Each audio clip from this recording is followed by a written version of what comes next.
حضرت ابو قتادہ رضی اللہ تعالی عنہ سے روایت ہے کہ ان رسول اللہ صلی اللہ علیہ وسلم سئل عن صوم یوم عاشوراء، کہ آپ صلی اللہ علیہ وسلم سے جب یوم عاشوراء یعنی 10ویں محرم کے متعلق ان کے روزے کے متعلق بیان کیا گیا، اللہ کے رسول صلی اللہ علیہ وسلم نے فرمایا احتسب علی اللہ ان یکفر السنۃ التي قبلہ، کہ اللہ کے رسول صلی اللہ علیہ وسلم نے مجھے گمان ہے اور میں امید رکھتا ہوں کہ جو کوئی بھی 10ویں محرم کا روزہ رکھے گا، یوم عاشوراء کا روزہ رکھے گا، اس کے سامنے کے ایک گناہ معاف کر دیے جائیں گے۔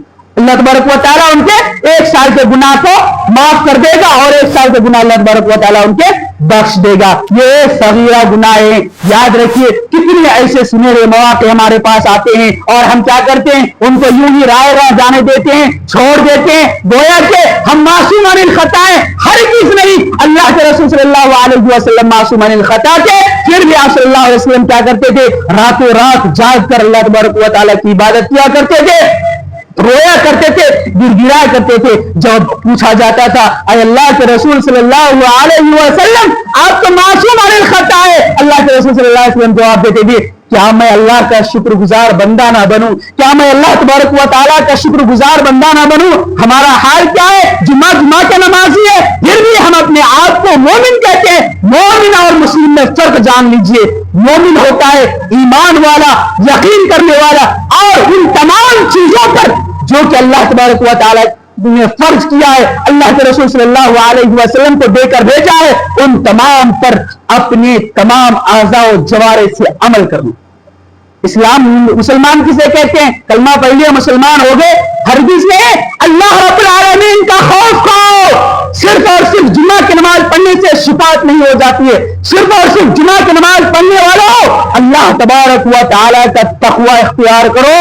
اللہ تبارک و تعالیٰ نے جمعہ کی نماز فرض نہیں کی ہے، 5 وقت کی نماز ظہر، عصر، مغرب، عشاء اور فجر کی فرض کی ہے۔ ان وقتوں میں تو ہم گھومتے رہتے ہیں، ان وقتوں میں تو ہم گھروں میں موجود رہتے ہیں، سوتے رہتے ہیں، اہل و عیال کے ساتھ، رشتہ داروں کے ساتھ مستیوں میں لگے رہتے ہیں، اور جب جمعہ کا دن آتا ہے تو لوگوں کے خوف سے مسجد میں انٹری دینے آ جاتے ہیں، داخلہ دینے آ جاتے ہیں۔ وہ بھی کب؟ جماعت سے 5 منٹ پہلے، یا پھر اذان کے بعد، اذان سے پہلے آیا کرو اللہ کے بندو۔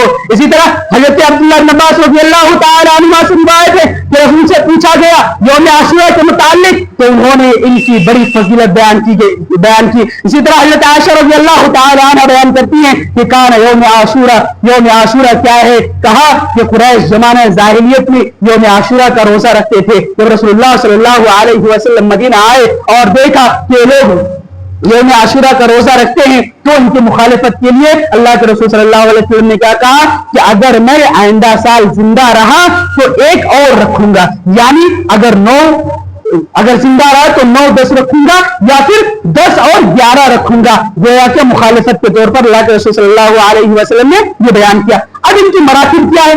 مرتبہ 3 مراتب ہیں۔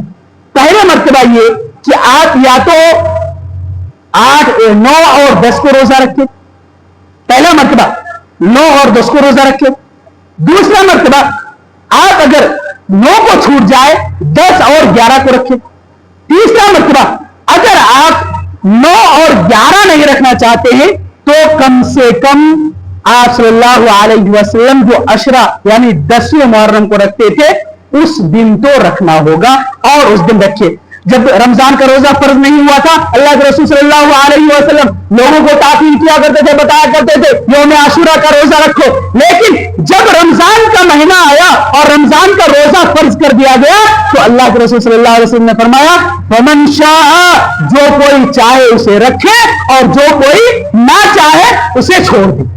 مطلب یہ ہے کہ اگر آپ کے دل میں اپنے آپ کی معافی کے لیے اللہ رب العالمین سے جذبات ہو تو آپ رکھیں، 1 سال کے گناہ معاف ہوں گے، اور اگر آپ کے دل میں جذبات نہیں ہے، خواہشات نہیں ہے، اللہ تبارک و تعالیٰ کا خوف نہیں ہے، جنت کی رغبت نہیں ہے، جہنم کا خوف نہیں ہے، تو آپ چھوڑ سکتے ہیں۔